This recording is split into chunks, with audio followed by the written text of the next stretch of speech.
Değerli o ayırdı. Bir daha öyle. Boş idi. Taştan başta birinci mi? O da. Ya cezdeler koşular, üçöz bittiler. Oldu. Boşluğa da Koşular, var düşman. Bu aynı Hadi değiştir. Üçöz bittiler. Oldu mu lan? Ne tabak adam? Cezdeler. Sıvayla sıvayla. Yok, veriyor bu da düşman. Her gün öptük kızım. Ha maşallah. Değerli o internetine.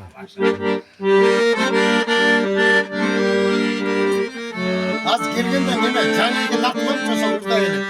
Niye lan? Canlı. Burada yedik. Nimeyen biri var mı? Sen neredesin? Yürüyüşüydü. Buna verin. Kızlara koy. Ya kim hırda elek? Kızlara koy. Kızlara koy. Namine canlı yedik. Alva hırda eleksin mi? Kızlara koy. Ne nereden Kızlar bilecek? mı? Gele öyle bakalım. Açık ile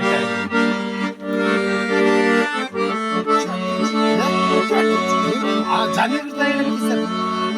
Beyazlar sana verelim mi böyle? Orta otur üstüne. Bağında ülünü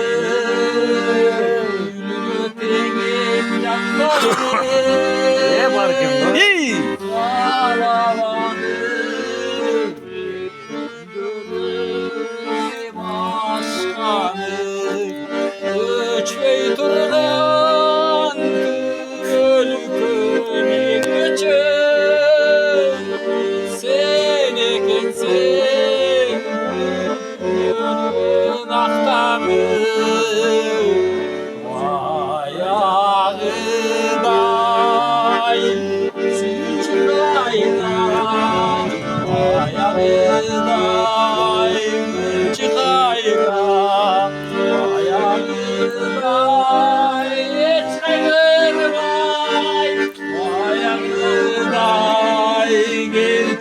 Uğurlar olsun. Uğurlar yapma.